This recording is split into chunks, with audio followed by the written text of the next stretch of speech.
네, 여러분 안녕하십니까? 윤경민입니다. 65세 이상 노인 인구 1000만 시대, 인구 10명 가운데 2명이 노인인 시대가 바짝 다가왔습니다. 아이는 줄고 노인은 늘어나는 인구 구조는 대한민국을 위기로 몰아넣고 있는데요. 이번 4월 10일 총선을 맞아서 각 정당에서 관련 공약을 경쟁적으로 내놨죠. 오늘은 초고령 사회 위기 극복 관련 공약을 집중 점검해 보겠습니다. 스튜디오에 두 분 모셨습니다. 장인봉 신한대 교수 그리고 정지웅 변호사와 함께합니다. 안녕하세요. 어서 네, 안녕하십니까. 네, 오늘도 좋은 토론 부탁드리겠습니다. 자, 초고령 위기 극복 공약 혹은 어르신들을 위한 공약을 여야가 경쟁적으로 내놨는데 한번 살펴보고 이야기 이어가도록 하겠습니다. 먼저 국민의힘 공약부터 살펴보겠습니다. 자, 어르신 든든 내일 편찮으신 어르신을 위한 공약 이렇게 제목을 붙였는데요. 간병비 부담 국가 책임 강화 그리고 어르신 간병 학대 근절 대책 마련 이렇게 내놨고요. 희망하는 모든 치매 어르신에게 위치 감지기를 보급하겠다. 경로당 노인복지관을 통한 점심 제공을 주 7일까지 단계적으로 늘리겠다. 어르신 생활지원 서비스, 이동이라든지 세탁, 가사 등을 확대하겠다. 이렇게 했습니다. 그리고 또 어르신 든든 내일 2호 어르신 생활 개선이란 제목으로 노년기 특화, 근감소증, 영양불량, 노쇠 등 국가 검진 체계를 개선하겠다. 주택연금과 연계한 실버타운 공급을 늘리겠다. 지역사회의 높은 돌봄 수요 대비 사회 서비스형 일자리를 늘리겠다.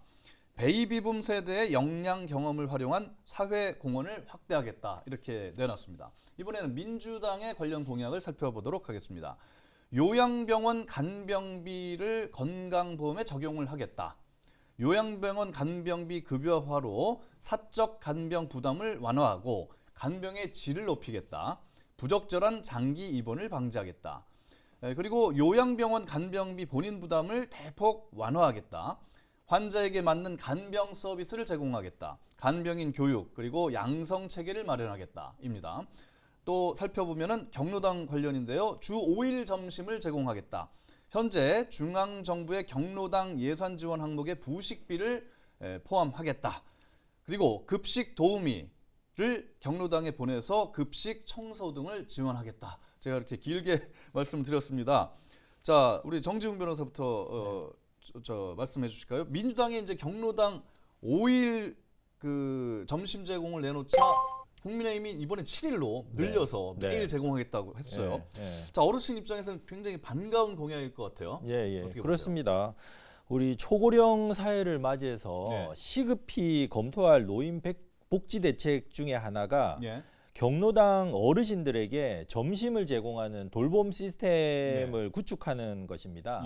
노인들에게 식사 한 끼는 건강 증진뿐만 아니라 우울감 해소에도 도움을 줄 수가 있습니다. 경로당 점심은 장수의 비결이 될 수도 있는데요. 혼자서 이렇게 계속 식사를 하시다 보면 이렇게 너무 외롭고 또 우울감이 커지지 않습니까? 그렇죠. 그래서 함께 어울려서 드시는 점심이 혼자 드시는 것보다 신체적으로나 정신적으로 건강에 굉장히 도움이 될 것 같습니다. 실제로 스칸디나비아 같은 노인복지가 잘 되어 있는 국가들에서도 주거는 따로 하되 식사는 같이 하는 그런 그룹홈 시스템을 보급하고 있습니다.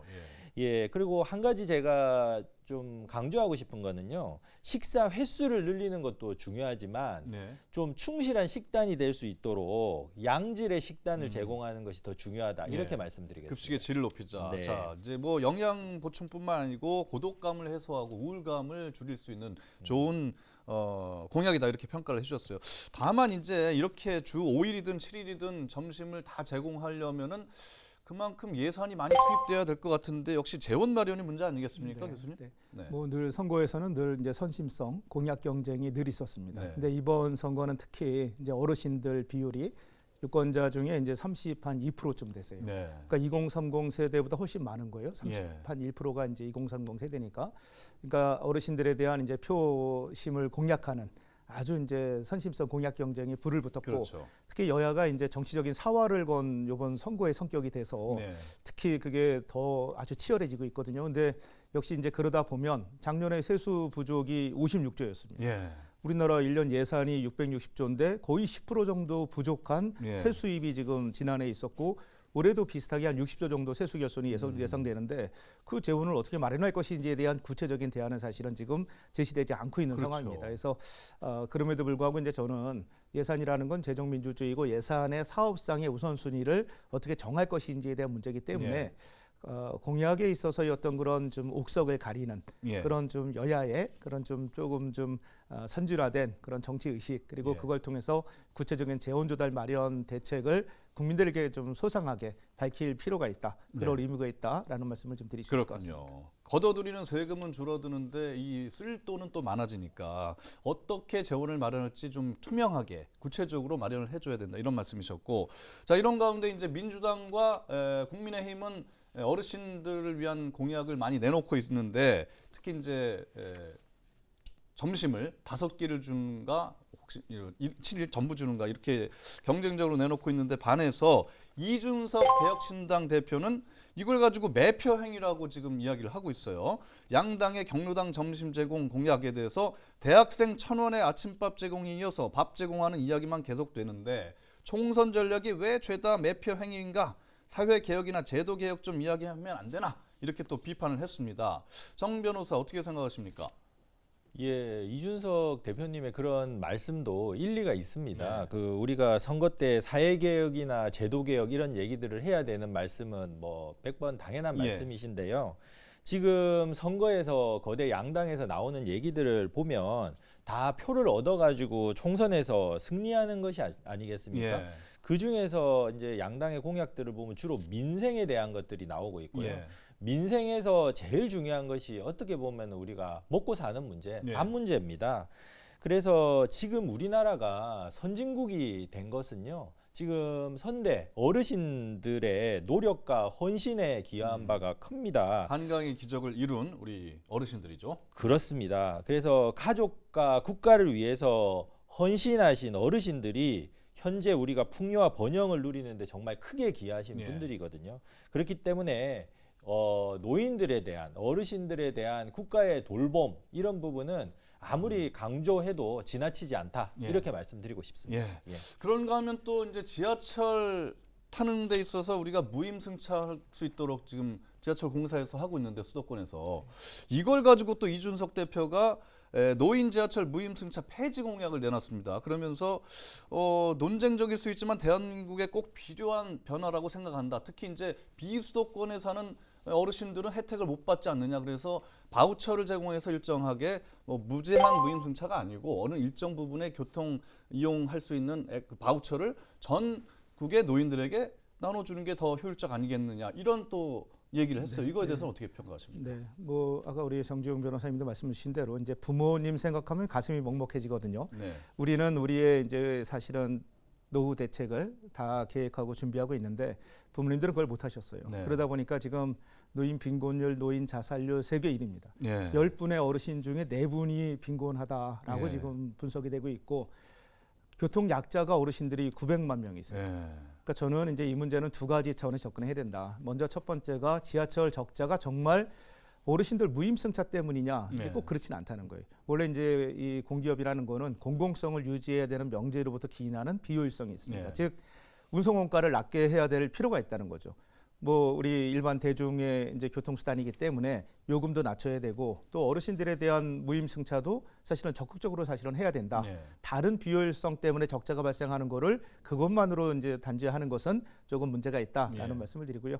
지역 간의 형평성도 이제 고려할 수 있는 요인이긴 한데 사실은 그건 중앙 정부가 그 재정 적자를 메꿔줄 때는 그게 타당합니다. 그러나 지금은 지방 정부가 그 재정 적자를 메꾸고 있는 지금 예. 현실이에요. 예. 그러면 그 지방 정부가 결국은 선택의 문제거든요. 어떤 서비스를 어떤 재원을 가지고 과연 제공할 것인가에 대한 예. 문제이기 때문에 사실은 지금 지역에서 형평성 문제에 대한 논의는 조금 다른 차원의 논의다라고 말씀드릴 수 있고요. 예. 노인복지법에서 어쨌든 규정돼 있는 사실은 근거 조항이 있는데 저는 차제에 중앙 정부가 사실은 그런 것에 대한 전반적인 검토도, 그러니까 예. 중앙 정부가 그 공기업이 가지고 있는 재정적인 적자에 대해서 이런 공공성을 유지해야 되는 명제로부터 기인하는 비효율성일 때는 재정 적자를 보전할 수 있는 그런 것에 대한 설계도 좀 필요하지 않나 하는 차원에서 좀 말씀드릴 수 있을 것 같습니다. 수도권 서울 지하철이 적자가 나는 것을 메꿔주는 거는 서울시이기 때문에 다른 지방하고의 문제가 아니다 이런 이제 간단하게 그렇게 할 수도 있다. 그렇게 말씀을 주셨고요.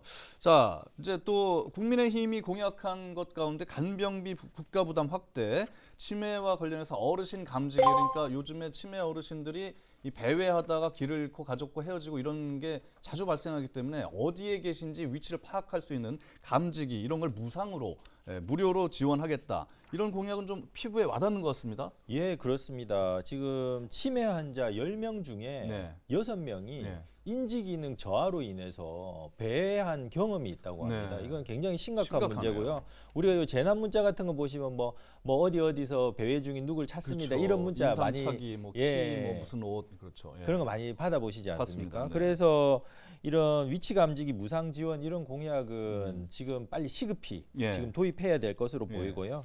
지금 간병비 국가 부담 확대 이 부분이 굉장히 지금 심각한 문제입니다. 최근 한국은행하고 KDI가 공동 개최한 세미나 자료에 따르면요. 요양병원 등 개인 간병인을 고용하는 경우에 매월 370만 원의 비용이 소요되는 것으로 나와 있습니다. 그런데 2023년에 40대 가구의 월 평균 소득이 588만 원입니다. 월급의 절반이 훨씬 넘네요. 그래서 부모 간병비가 자녀 월급의 63%에 지금 달하고 있는 상황이거든요. 상당히 심각하군요. 그래서 또 통계청 조사에 따르면 65세 이상 고령층의 2023년 가구 월 평균 소득은 224만 원밖에 되지가 않아요.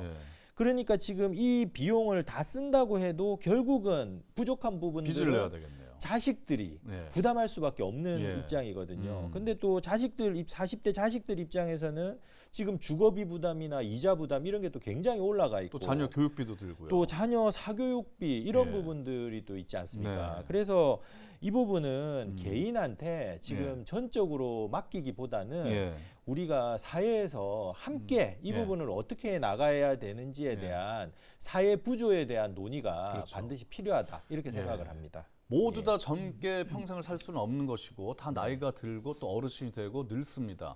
그래서 또 치매에 걸릴 확률도 제로라고 할 수 없기 때문에 사회가 전체적으로 합심해서 도와줘야 되겠다 이런 말씀을 해주신 것 같고요. 자, 그런가 하면은 이제 초고령화에 따라서 치매 환자가 급격히 이제 늘어나고 있는데 지난 문재인 정부에서 치매 국가 책임제도 그러니까 국가가 치매를 책임진다 이런 제도를 도입해갖고 환자의 비용 부담을 많이 줄여준 게 사실이에요. 맞습니다. 여기에 추가할 만한 또 대책 아직 공약을 내놓지 않았는데 혹시 교수님이 출마를 한다 그러면은 어떤 공약을 내놓겠습니까? 아마 많은 분들이 이제 이렇게 생각을 하고 고민하고 있을 텐데요. 사실은 이제 국가 치매 책임 제도는 아주 중요한 의미를 가지고 있습니다. 이게 사실은 예방적인 사회 투자 정책의 일환으로 이제 이게 아주 잘 정리가 돼야 되거든요. 그러니까 지금 뭐 치매 환자가 몇 명이나 되냐? 2022년 기준으로 한 87만 명이에요. 거기다 경도 인지장애 환우까지 하면 거의 한 200만이 넘어서 한 20% 넘는 비율이 60대 이상 어르신들 중에 20%가 결국은 치매와 관련된 사실은 질병을 앓고 있습니다.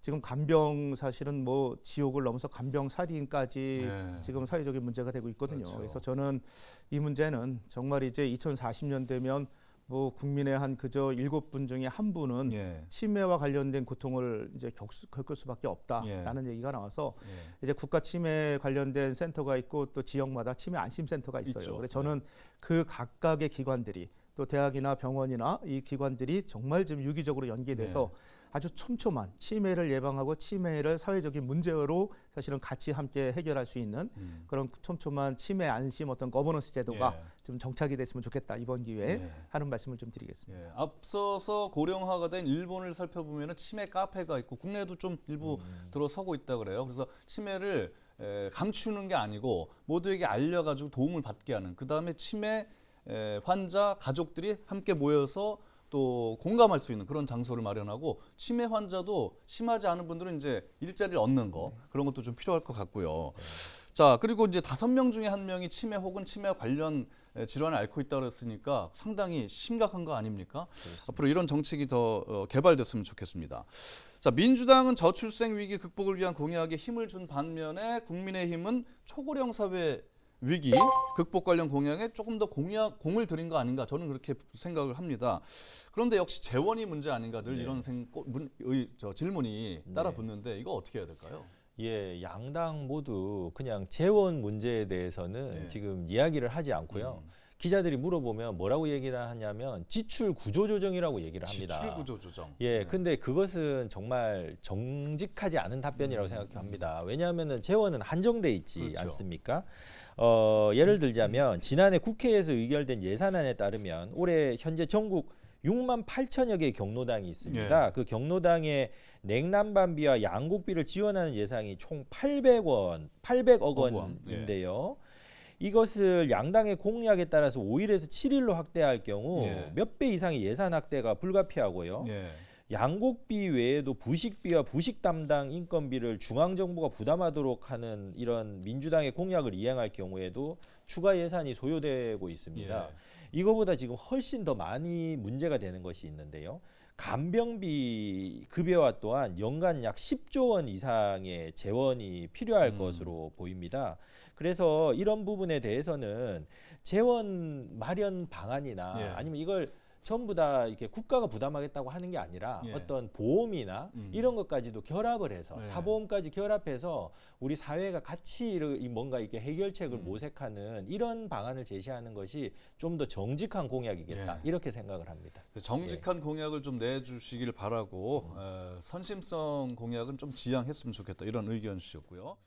네, 노인 인구가 계속해서 늘어나고 있죠. 내년이면 이미 20%, 그러니까 5명 중에 1명은 65세 이상 어르신이 됩니다. 자, 이런 경우에 노인들을 위해서 각 정당에 제안하고 싶은 공약, 혹은 내가 출마하게 되면 이런 공약을 내놓겠다 하는 거 있으면 한마디씩 좀 부탁 좀 드리겠습니다. 교수님부터 말씀해 주시죠. 네, 뭐 정말 이제 노인 맞춤형 정말 공약이 필요합니다. 특히 이제 어르신들은 이제 건강의 문제가 제일 중요하거든요. 그러니까 노인 의료 복지와 관련해서 지금 이제 어르신들이 일반 병원을 이용하는 경우가 많은데, 그러다 보니까 이제 어려움도 있으시고 또 진료비 부담이 상당히 큽니다. 그러니까 어르신들의 질병은 사실은 좀 이렇게 특성화돼 있고 좀 이렇게 유형화돼 있거든요. 그러니까 그 어르신들을 위한 좀 어떤 맞춤형 병원이 별도로 좀 설립이 돼야 되고, 거기에 맞는 인력들, 의사든 또는 약사든 또는 간호사든 그런 의료 전문 인력이 좀 이렇게 보강이 되고 좀 이게 육성이 되면 상당히 많은 부분이 좀 정말 어르신들을 위한 맞춤형 의료가 제공돼서 어르신들의 건강이 좀 증진될 수 있지 않을까, 그런 공약을 누가 좀 해줬으면 좋겠습니다. 알겠습니다. 어르신 전용 병원 신설, 요게 이제 핵심이군요. 자, 정 변호사. 예, 지금 우리나라가 노인들의 상대적 빈곤율이 굉장히 높습니다. 높죠. 그래서 지금 OECD 회원국 37개국 중 거의 최상위권에 항상 존재하고 있고요. OECD 평균이 13.1%인데 2021년에 39.3%였기 때문에 거의 3배 이상 많은 빈곤율을 가지고 있습니다. 그런데 이 노인 빈곤을 문제를 국가가 전부 다 해결할 수는 없습니다. 사실은 재원이 한정돼 있기 때문에. 그렇기 때문에 지금 인구 감소 문제하고 좀 결합을 해서요. 그러니까 노인들의 정년을 연장을 한다거나 정년 연장. 또 노인들의 재취업을 알선을 한다거나 이런 식으로 하면 이렇게 수입이 있으시니까 건강에도 사실은 증진이 되고 자존감이 높아지시니까 정신 건강에도 굉장히 좋을 거라고 생각이 됩니다. 그래서 이 부분에 대한 공약을 좀 적극 만들 필요가 있을 것 같고요. 두 번째는 최근에 한국은행 보고서에서 아주 흥미로운 이야기를 하셨습니다. 급속한 고령화에 대비해서 외국인 간병인하고 가사도우미를 이제 도입을 하되 이들한테는 최저임금을 차등 적용할 필요가 있다. 이런 보고서가 최근에 나왔습니다. 지금 우리나라 가사도우미는 시간당 11,433원입니다. 최저 시급. 최저 시급. 근데 싱가포르는 지금 1,721원입니다. 예. 그래서 이 말하자면 좀 소득이 낮은 국가의 이런 간병인들을 좀 적극적으로 우리나라에 좀 오시게 하면 예. 그분들은 소득이 생겨서 좋고 예. 우리는 또 간병비 부담을 덜 수가 있어서 좋기 때문에 이런 한국은행이 제시한 이런 개혁안을 좀 적극 따를 필요가 있지 않을까 이렇게 생각을 합니다. 간단히 얘기하면 정년을 늘리자, 그다음에 외국인 간병인, 그다음에 가사 도우미를 우리가 드리자, 최저시급을 적용하지 않고 이런 말씀을 주셨습니다. 좋은 공약인 것 같은데 사회적 논의와 합의가 좀 필요할 것 같습니다. 네, 오늘 두 분 말씀 잘 들었습니다. 고맙습니다. 네, 감사합니다. 감사합니다. 네, 한강의 기적을 이룬 어르신 세대가 내년이면 1,000만 명을 돌파하게 됩니다. 어르신들을 위한 복지 정책을 잘 설계하고 시행해야겠습니다만은 예산이 문제죠. 효과적이면서 실제로 가능한 공약을 개발해서 발표하고 실행하는 게 중요하지 않을까 그런 생각을 해봅니다. 그런 관점에서 각 정당과 후보들의 공약을 비교 점검하고 소중한 한 표 행사하시기를 바랍니다. 시청해주신 여러분 대단히 고맙습니다.